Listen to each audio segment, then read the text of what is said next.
समय भारत में, आवाज आ रही है मेरी? इस समय भारत में 10 करोड़ से ज्यादा लोग किसी ना किसी तरीके की बेरोजगारी से जूझ रहे हैं। 2 करोड़ से ज्यादा लोगों की नौकरियां केवल और केवल इस कोरोना के टाइम में गई। 50 लाख से ज्यादा लोगों की नौकरियां केवल और केवल इस जुलाई के महीने में गई। अगर मैं कहूं कि चुनाव का नामांकन आज किया जाए, 2 साल बाद चुनाव कराया जाए, 1 साल बाद चुनाव का रिजल्ट आए और चुनाव में गड़बड़ी के कारण 3 साल कोर्ट में मुकदमा चलता रहे और उसके बाद कोर्ट उस चुनाव को निरस्त कर दे, तो सरकार में बैठे लोगों को और नेताओं को कैसा लगेगा? जो आपको फील होगा, सेम ऐसा फील इंडिया का हर एक स्टूडेंट कॉम्पिटिटिव एग्जाम की तैयारी करने वाला, चाहे वो रेलवे की तैयारी करता हो, चाहे एसएससी की तैयारी करता हो, चाहे आरआरबी की तैयारी करता हो, एनटीपीसी की तैयारी करता हो, डेली ये गम लेके जीता है। आज हमारे देश का सबसे बड़ा मुद्दा है वो केवल और केवल बेरोजगारी है। स्टूडेंट मुझसे पूछते हैं कि सर टीयर 3 2018 का रिजल्ट कब आएगा, डिस्क्रिप्टिव का रिजल्ट आएगा? मैं क्या बोलूं? मैं बोलता हूं 2 महीने बाद आ जाएगा भाई, 3 महीने बाद आ जाएगा। लेकिन अगर एसएससी से बात पूछोगे तो एसएससी जवाब देगी भैया 2-3 महीने तो बहुत कम टाइम है, कम से कम 4-5 साल का टाइम तो दे। 4-4 5-5 साल तक बच्चे अटके हुए हैं। मैं आपको डाटा दिखाता हूं। 2018 की सीजल की बात करते हैं, नोटिफिकेशन आया मई में 2018 में, मई 2018 में आया। बच्चे ने जनवरी 2018 से तैयारी शुरू किया होगा, कम से भी कम। ऑनलाइन एग्जाम जो एप्लीकेशन है वो 5 मई से भरा गया, प्रीलिम का पेपर हो गया, मेंस का पेपर हो गया 11 सितंबर 2019 को। बहुत बढ़िया बात है, बच्चे खुश हैं। उसके बाद डिस्क्रिप्टिव का पेपर हो, महिमा सुनिए, 29 दिसंबर को। आज तक डिस्क्रिप्टिव के रिजल्ट का पता नहीं है। पूरा साल बीतने को तैयार हो गया। भगवान जाने कब सीपीटी टेस्ट होगा, कब डॉक्यूमेंट वेरिफिकेशन आएगा और कब ज्वाइनिंग होगी। एक नौकरी पाने के लिए 4-4 5-5 साल इंतजार करना पड़ रहा है। आपका एग्जाम का रिजल्ट तो बहुत जल्दी आ जाता है, आपके काम के मुद्दे तो 1 हफ्ते में निमट जाते हैं, और बच्चे यहाँ पे 4-4 5-5 साल तक एक नौकरी पाने के लिए जूझ रहे हैं और वो आंदोलन साथी उनको भगा देते वहां से। मैं एक और बात दिखाता हूं, आप देखिए railway exam NTPC group D का 1 मार्च 2019 को नोटिफिकेशन आता है, बम्पर वैकेंसी आते 90,000 से ज्यादा, लगभग 1 लाख वैकेंसी आती हैं और ये भी पता है ये चुनावी लॉलीपॉप है कि चुनाव से पहले बच्चे दिखाएंगे, बच्चे खुश, अब तो रेलवे में नौकरी करेंगे, जिंदगी आसान से गुजरेगी। 2.5 करोड़ से ज्यादा फॉर्म उसमें जाते हैं। 500 रुपए फीस ले लेते हैं एक बच्चे से कि 500 रुपया हमको फीस दे दो और 100 रुपया केवल एग्जाम फीस है, 400 रुपया सब्सिडी की तरह आपके अकाउंट में वापस आ जाएगा। मतलब कुल मिला के अगर 2 साल से एग्जाम नहीं हो पाया, 550 से ज्यादा दिन गुजर चुके हैं, अभी तक वेंडर डिसाइड नहीं कर पाए कि कौन एग्जाम लेगा। अगर तुमको चुनाव के लिए फंड इकट्ठा करना था, चंदा मांग लेते, हर आदमी चंदा दे देता। इतना बड़ा धोखा इस गवर्नमेंट ने किया है ना हम लोगों के साथ, और मीडिया इसको दिखाने के लिए तैयार नहीं है। सुबह से शाम तक एक ही न्यूज दिखाते रहेंगे, दो बातें 24 घंटे में सर्कुलेट करके वही बताते रहेंगे। एक इधर से बताएगा, एक ऊपर से बताएगा, एक नीचे से बताएगा, बोलना कुछ है नहीं इन लोगों को। ठीक है, देखो ये मैं तुम्हें वैकेंसी का ट्रेंड दिखाता हूं हमारी गवर्नमेंट आने के बाद।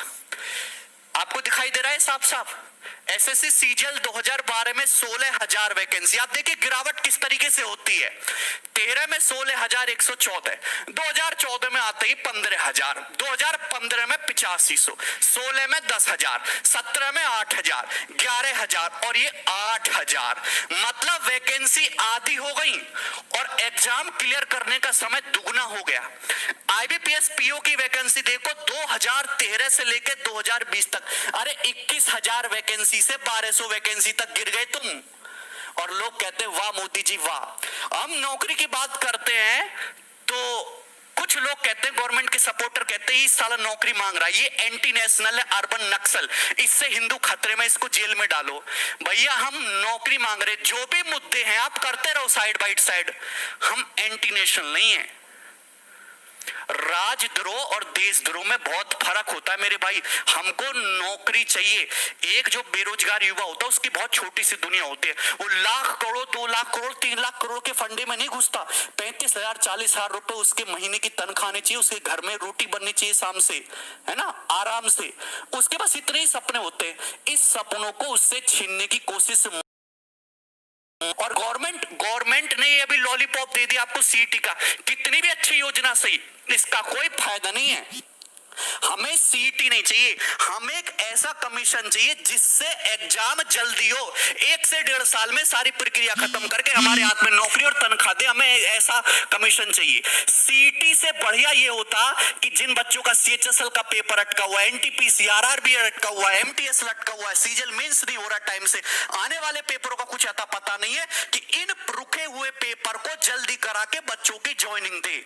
आपके पास पैसा नहीं है देने के लिए, तनख्वाह देने के लिए पैसा नहीं, तो साफ साफ बोल दो कि हम तो भिख मंगे, हमारे पास कुछ नहीं है तुम्हें देने के लिए। आप गवर्नमेंट जॉब खत्म कर दो, आप गवर्नमेंट जॉब खत्म कर दो। बाकी 2024 के चुनाव पे हम लोग देख लेंगे, हम अपने हिसाब से देख लेंगे तुम्हें। फिर आप कुछ बोलते नहीं हो, सीधा सीधा सब छुपाए चले जा रहे हो। देखिए, ये हर एक स्टूडेंट की लड़ाई है और आपको खुद ही लड़नी पड़ेगी। तो ये एक हैशटैग है ट्विटर पे, देखो हम भगत सिंह के जमाने से तो है नहीं कि हम सड़कों पे आके विद्रोह करेंगे, क्योंकि सड़कों पे आके विद्रोह करेंगे तो कूटे हम ही जाएंगे। हम लोग एंटी नेशनल, और हम लोगों के ऊपर उल्टे सीधे चार्ज लगेंगे। तो हम सोशल मीडिया में बहुत प्यार से और बहुत तमीज से अपनी बात रखेंगे। 1 सितंबर को 11 बजे से हम एक हैशटैग ट्रेंड करेंगे, hashtag SSC declare CGL result. जितने भी स्टूडेंट हैं, सारे के सारे स्टूडेंट, अगर 1 लाख ट्वीट होगा ना, पर डे 15 दिन तक ट्रेंड करेगा। और आप फेसबुक पे, सोशल मीडिया पे आप मेल करो एसएससी को, आप जो भी ऑर्गेनाइजेशन है आप उसको मेल करो, अपने फेसबुक पे शेयर करो, इंस्टाग्राम पे, ट्विटर हैंडल पे, तब जाके कुछ होगा। वरना ये चीजें ऐसी चलती रहेंगी, ये नई नई चीजें आती रहेंगी और बस एग्जाम के टाइम को टाला जाएगा। ठीक है भाई, बस एग्जाम के टाइम को टाला जाएगा और ऐसी कहानी चलती रहेगी आगे तक। ये साल के साल ऐसे ही निकलते जाएंगे और बेरोजगारी का लेवल बढ़ता जाएगा। 10 करोड़ से ज्यादा बेरोजगार हमारे देश में। बहुत सारे लोग आर्ग्यू करते रहे, पॉपुलेशन भी तो बढ़ रहा है, कितना नौकरी देगा सरकार? भाई पॉपुलेशन बुड्ढों का थोड़ा ना बढ़ रहा है, पॉपुलेशन बढ़ रहा है जवान लोगों का। हमारे पास पॉपुलेशन नहीं, हमारे पास रिसोर्सेज बढ़ रहे। पहले घर में 1 आदमी कमाने वाला था, आज घर में 5 आदमी जवान कमाने वाले हैं, लेकिन वो पांचों के पांचों घर में बैठे खाली। अगर वो आदमी, अगर एक आदमी 50-50 हजार रुपया कमा के लाएगा तो 2.5 लाख रुपया महीने घर में आएगा। आप कहते हो आत्मनिर्भर बनो, आपने छोटे मोटे बेरोजगारों के सारे धंधे खत्म करवा दिए, उल्टी सीधी पॉलिसी ला के। कैसे आत्मनिर्भर बनेंगे? तुम लोग हम पे निर्भर हो, सरकार हम पे निर्भर है और हम आत्मनिर्भर बन जाएं। प्राइवेट नौकरी का पता नहीं, सरकारी नौकरी को तुम खाएगे, 5-5 साल में क्लियर हो रही, अरे 5 साल में भी क्लियर नहीं हो रहा। इस तरीके का हाल देख लो।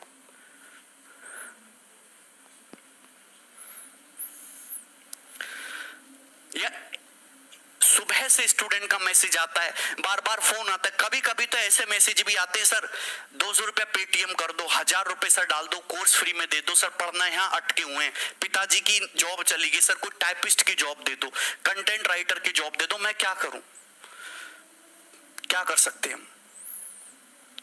मेरी आप लोगों से हाथ जोड़ के एक ही विनती कि जितने भी लोग इस वीडियो को देख रहे हैं, जितने भी स्टूडेंट हैं, डेली के डेली ट्विटर पे ट्रेंड कराओ hashtag SSC CGL declare result. और इसके साथ साथ बॉयकॉट मीडिया, बॉयकॉट गवर्नमेंट।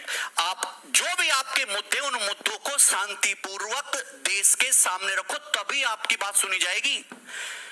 घर में बैठे बैठे तुम्हारी बात कोई नहीं सुनना जाएगा।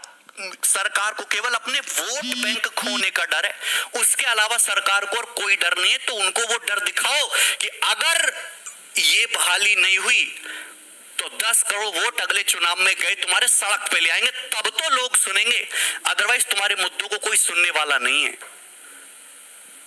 ये आज का कड़वा सच है। और मीडिया, हमारी मीडिया के तो मैं तुम्हें किस्सा बताता हूँ।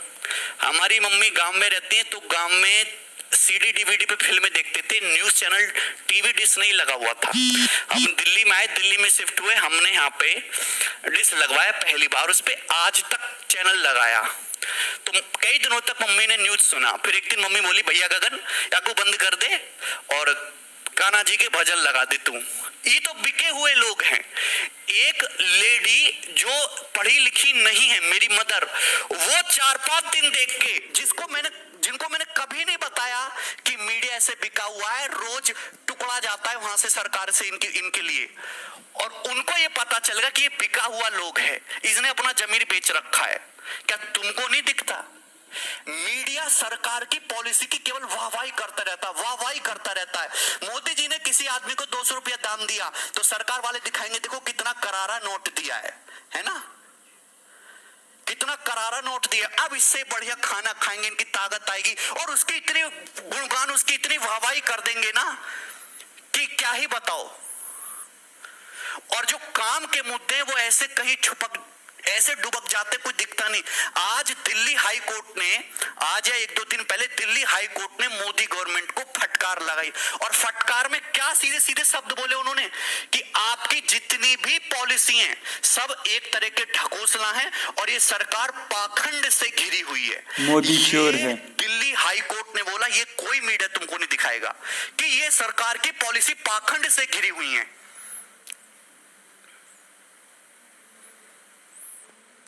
मैं क्या बोल सकता हूं?